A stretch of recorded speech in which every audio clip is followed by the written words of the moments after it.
Migraine ഹെഡേക്കിന് ഹോമിയോപ്പതിയിൽ പരിപൂർണ പരിഹാരമുണ്ട്.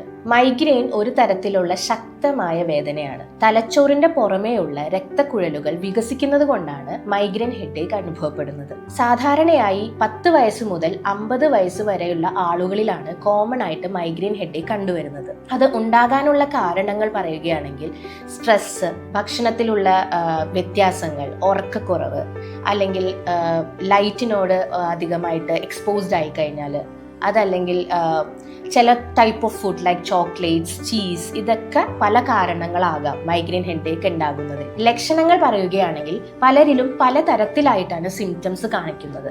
ചിലരിൽ അത് ഒരു സൈഡിലായിട്ടായിരിക്കും വേദന പറയാറ്, ചിലവർക്ക് 2 സൈഡിലായിട്ടും വേദന പറയാറുണ്ട്. അതിൻ്റെ കൂടെ തന്നെ ലൈറ്റിനോട് സെൻസിറ്റീവായിട്ടും നോയ്സിനോട് സെൻസിറ്റീവായിട്ടും സ്മെല്ലിനോട് സെൻസിറ്റീവായിട്ടും കാണപ്പെടാറുണ്ട്. ചില ആൾക്കാരിൽ ഛർദ്ദിക്കാനുള്ള ടെൻഡൻസി അഥവാ നോസിയ അല്ലെങ്കിൽ ഛർദി ഇതൊക്കെ കാണപ്പെടാറുണ്ട്. 2 തരം മൈഗ്രെയിൻ ഹെഡേക്കുകളുണ്ട്. മൈഗ്രെയിൻ വിത്തൗട്ട് ഓറെ, മൈഗ്രെയിൻ വിത്ത് ഓറെ. മൈഗ്രെയിൻ വിത്തൗട്ട് ഓറയാണ് വളരെ കോമൺ ആയിട്ട് കണ്ടുവരുന്ന മൈഗ്രെയിൻ ഹെഡേക്ക്.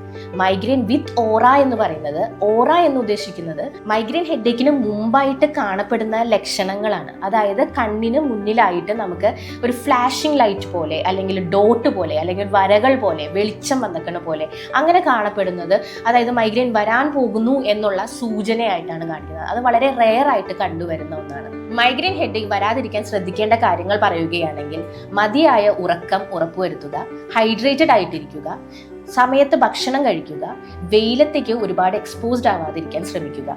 ഇതിലൂടെ നമ്മൾക്ക് മൈഗ്രെയിൻ ഹെഡേക്ക് ഒരു പരിധിവരെ നിയന്ത്രിക്കാൻ സാധിക്കും. ഒരു ഹോമിയോപ്പതി ഡോക്ടറുടെ നിർദ്ദേശപ്രകാരം കൃത്യമായി മരുന്ന് കഴിക്കുന്നതിലൂടെ മൈഗ്രെയിൻ ഹെഡേക്ക് പൂർണ്ണമായി നമുക്ക് മാറ്റാൻ സാധിക്കും. മൈഗ്രെയിൻ ഹോമിയോപ്പതിയിൽ വെറും ഒരു തലവേദന മാത്രമായി കാണുന്നില്ല.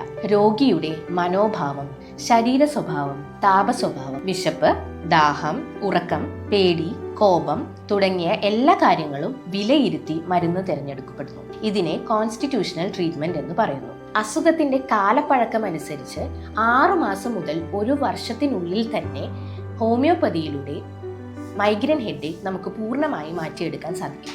മൈഗ്രെയിൻ ഹെഡേക്ക് ഒരു മാറാ രോഗമല്ല. ഹോമിയോപ്പതി ഒപ്പമുണ്ട്.